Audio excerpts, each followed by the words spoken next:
In 1783, Captain Joseph Vesey's appearance in Charleston marked the beginning of the historically buried life of his slave, Denmark Vesey. Retiring from the sea, Captain Vesey pursued a new career as a maritime merchant, occasionally engaging in the trade of black slaves. At approximately 16 years old, Denmark Vesey, owned by Captain Vesey since 1781, emerged against the backdrop of Charleston, a city demographically and literally an African-American opportunity. During his 17 years as a slave in Charleston, Denmark Vesey's life remained buried, documented only through the voices of often hostile white masters. Similar to other historical figures like Jemmy, who organized the Stono Rebellion, or the Moorish slave woman at Hugh Bryan's plantation, Vesey's early life is perceivable only through interactions with whites and the records of his owner. Captain Joseph Vesey, a former slave captain turned maritime merchant, raises questions about his character. Was he humane or a sadist? For Denmark Vesey, living under Captain Vesey's ownership, the possibility of becoming a free black man in Charleston loomed large. This chapter explores the untold stories of Charleston's African-American community during Denmark Vesey's early adulthood and his growing recognition of black numerical strength and cultural identity. In 1781, Captain Joseph Vesey, a man of noticeably light complexion and above-average height, was making a name for himself as a master or captain of slave ships. Born in Bermuda, an island known more for shipbuilding than large sugar plantations, Captain Vesey's livelihood involved supplying the West Indies and North America with agricultural staples and slaves. Despite the challenging nature of his profession, Captain Vesey was a sociable man, earning the trust and liking of other whites. His ports of call included the slave markets at Barbados, South Carolina, Haiti, and possibly West Africa. A testament to his social standing, a contemporary relative became the first rector of Trinity Church in New York City, and Vesey Street in Lower Manhattan is named after this relative. Joseph Vesey, despite financial reversals, managed to obtain credit in Charleston, both during his time at sea and as a permanent resident. His sociable nature extended to his personal life, having married and outlived 4 wives. He appeared to be an honest man in his business of slave trading. Notably, in 1781, Captain Vesey's integrity during a slave sale resulted in the acquisition of an individual human property, setting the stage for his name to become historically linked to the future insurrectionist, Denmark Vesey. In the year that Captain Vesey sailed to the port of Cape Francais on French Saint-Dominguez, he carried a cargo of 390 slaves. Among them was a black boy, approximately 14 years old, who introduced himself as Telemaque. Originally purchased in the Danish Virgin Islands with the intention of selling him to the French owners of sugar plantations in Saint-Domingue, Telemaque's destiny took an unexpected turn.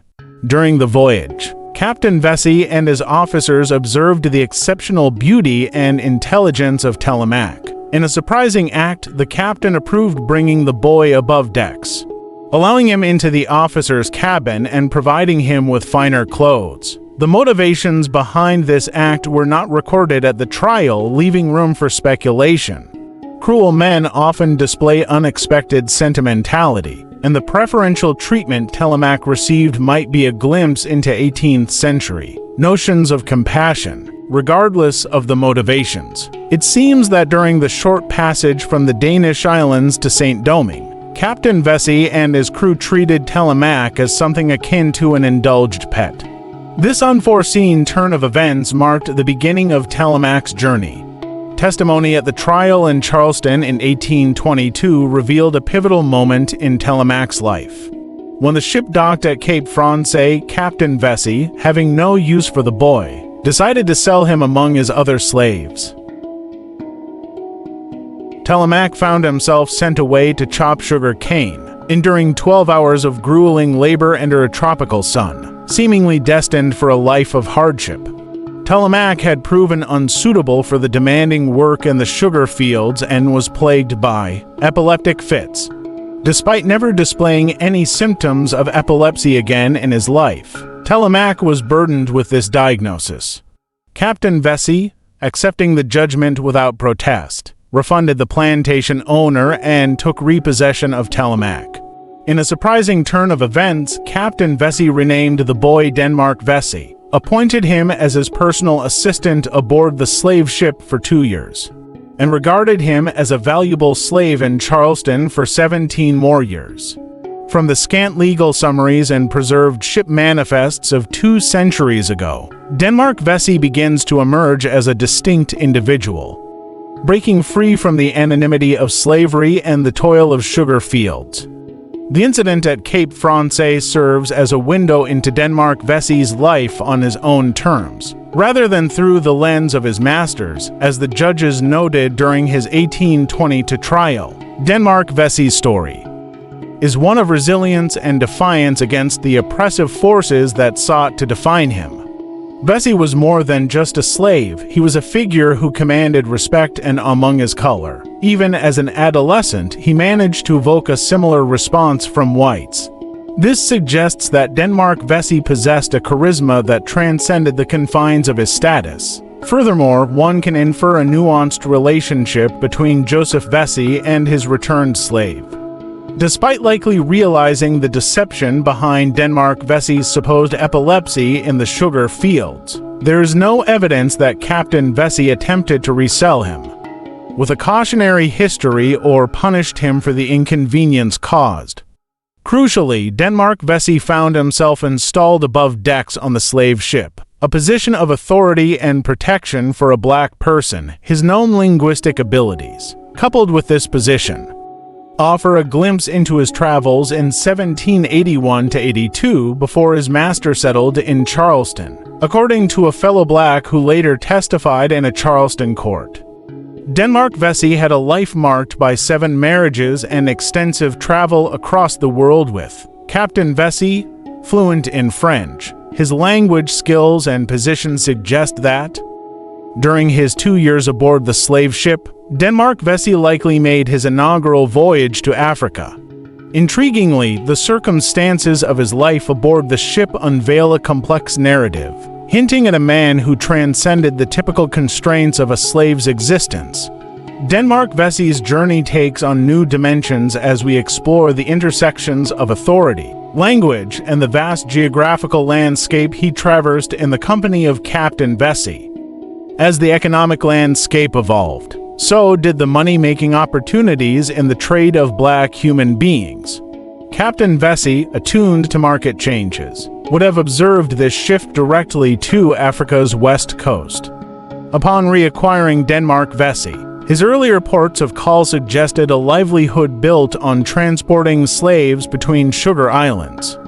These individuals were either born on Caribbean islands or seasoned, after enduring the Middle Passage and Atlantic crossing marked by horrors. In the closing decades of the 18th century, Charleston emerged as the premier slave market in North America. Preference shifted to saltwater blacks imported directly from Africa. As Charlestonians grew wary of slaves from other regions with histories of rebellion, to address this preference, the city established its own seasoning camp on an island near Charleston Harbor. Consequently, Captain Vesey's visits to ports in the West Indies diminished significantly after 1781, and records of his voyages became scarce. Charleston's dominance in the slave trade drew attention, and Captain Vesey reappeared in 1783 with 2 shiploads of blacks from the African coast and a smaller number from the Caribbean. His journey reflected the changing dynamics of the slave trade, navigating the currents of economic shifts and regional preferences. This period not only marked a pivotal point in Captain Vesey's career but also laid the groundwork for Denmark Vesey's future endeavors in a city where the identity of its black population began to take center stage. Denmark Vesey's remarkable linguistic abilities set him apart as a valuable and almost indispensable asset to the crew of an Africa-bound slave ship. His early exposure to Danish, French, and English, driven by the necessity of survival, laid the foundation for the linguistic prowess he would later exhibit as a mature man. Sources indicate his deep literacy in English and French, with potential proficiency in Gullah and Creole. Slave ships embarking on voyages to Africa typically included a multilingual crew member or an elevated bondsman for effective communication during transactions on the African coast. Captain Joseph Vesey, like many slave captains of his time, relied on these intermediaries. Instead of venturing into the African interior himself, Captain Vesey conducted business at fortified pens along the coast known as factories. These locales hosted a diverse array of languages, including French, Portuguese, Arabic, or creolized African dialects employed by slave-trading black despots. Having a young, handsome black man by his side, proficient in various languages, would undoubtedly have eased Captain Vesey's dealings in these complex and often hostile international ports. Denmark Vesey's linguistic versatility not only contributed to the efficiency of the slave trade, but also positioned him as a crucial figure in the maritime transactions that shaped the course of his life. As Denmark Vesey settled into the rhythms of life in Charleston, the city itself emerged as a complex tapestry of contrasts, reflecting the harsh realities of slavery and the resilient spirit of its black majority. Vesey's journey from the decks of slave ships to the bustling streets of Charleston marked a transformation, but one that would ultimately lead to an audacious and clandestine plan to dismantle the oppressive system that bound him. Charleston, the thriving slave port, witnessed the culmination of Denmark Vesey's life as he navigated the intricacies of bondage and forged a clandestine path towards liberation. The young Telemaque, renamed Denmark Vesey, found his permanent home in a city that epitomized the racial tensions and power imbalances inherent in the southern United States. In a city governed like a miniature police state, where the white elite controlled wealth and political power, the daily life of a slave was tightly regulated. Vesey, forbidden to appear in daylight on the city streets with certain privileges, embraced his clandestine role in the underbelly of Charleston. His labor as a skilled carpenter contributed to the city's expansion, while his secret acquisition of literacy afforded him a weapon beyond the physical. Charleston, by the late 18th century, boasted a majority black population, distinguishing it as the most thoroughly Africanized urban center in the nascent United States. The strict regulations imposed on slaves underscored the white minority's determination to maintain control. Night curfews, enforced with particular zeal in Charleston, restricted the movement of blacks after dusk, leading to the imprisonment and punishment of those found in violation. Despite these constraints, Denmark Vesey's resolve to challenge the status quo quietly simmered beneath the surface. His skills, both as a craftsman and a literate individual, became the tools of his defiance. As Vesey toiled during the day, he meticulously laid the groundwork for a plan that would shake the foundations of the oppressive system. The city's oppressive ordinances, designed to stifle any semblance of autonomy among slaves, fueled Vesey's determination to orchestrate an uprising that would challenge the very core of Charleston's social order. Little did the white elite suspect that within the black labor force and behind the closed doors of workshops, Denmark Vesey was sowing the seeds of a rebellion that would reverberate through the annals of history. The stage was set for an audacious and daring act of resistance that would come to be known as Vesey's insurrection. As Denmark Vesey traversed the cobblestone streets of Charleston, the city revealed itself as a paradox, a haven of charm for some, yet a place of fear and oppression for others. Within the veiled corridors of this urban landscape, Vesey's clandestine journey unfolded, marked by the ominous workhouse, the heart of dread for Charleston's black population. The workhouse, situated on Magazine Street next to the White Jail, cast a dark shadow over the lives of black individuals in Charleston. Masters, wielding the power to send their slaves to this dreaded institution, utilized it as a tool for punishment.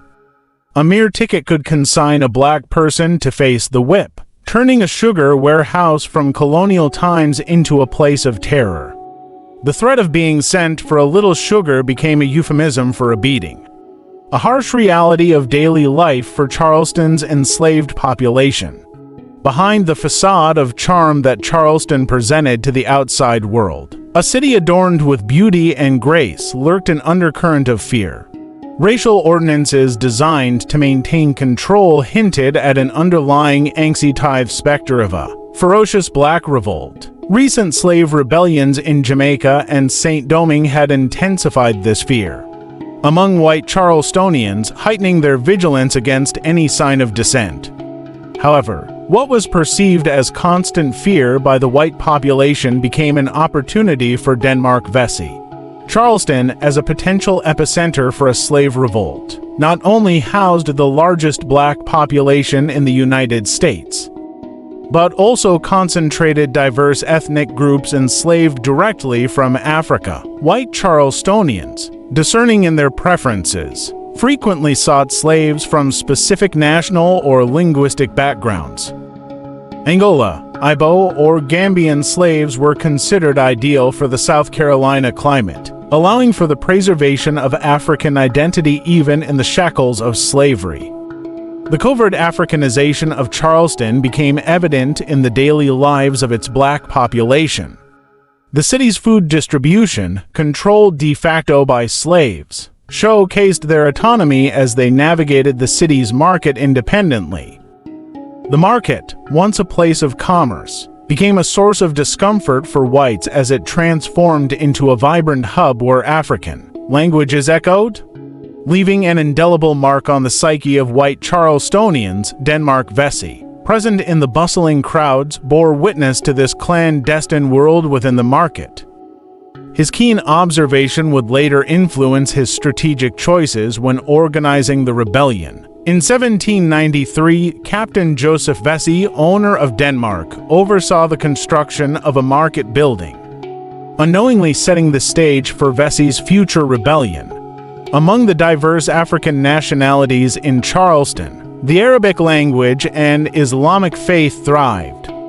As Islam spread into Africa during the 18th and 19th centuries, many enslaved Africans practiced the religion, with estimates suggesting that around 10% of slaves brought to Charleston during 1711 to 1808 were nominally Muslim. Denmark Vesey, during his decades as both slave and freeman, likely encountered individuals who practiced Islam, adding a layer of complexity to his narrative.